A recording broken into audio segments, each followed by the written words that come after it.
তো গাইস, আজকে তোমাদের একটা হেভি জিনিস দেখাবো। কত তাড়াতাড়ি যে আমি রান্না করে ফেলেছি সে ধারণার বাইরে। আজকে মর্নিং ওয়াক করতে গিয়ে এতটাই বাড়িতে আসতে দেরি হয়ে গেছে, সে আর বলার মতো না।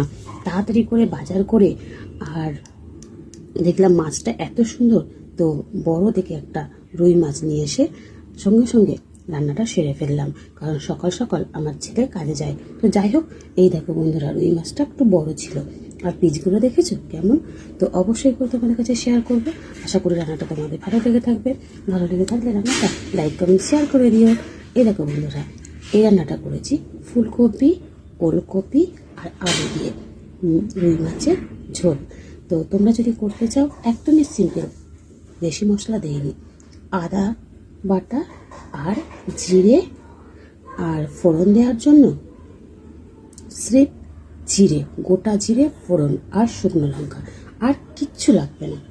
ফুলকপি ওলকপির তরকারি সিম্পলই ভালো লাগে, বেশি মশলা লাগে না। আরও যদি জ্যান্ত মাছ পড়ে তা তো কোনো কথাই হবে না। তো অবশ্যই করে তোমাদেরকে দেখাবো বন্ধুরা।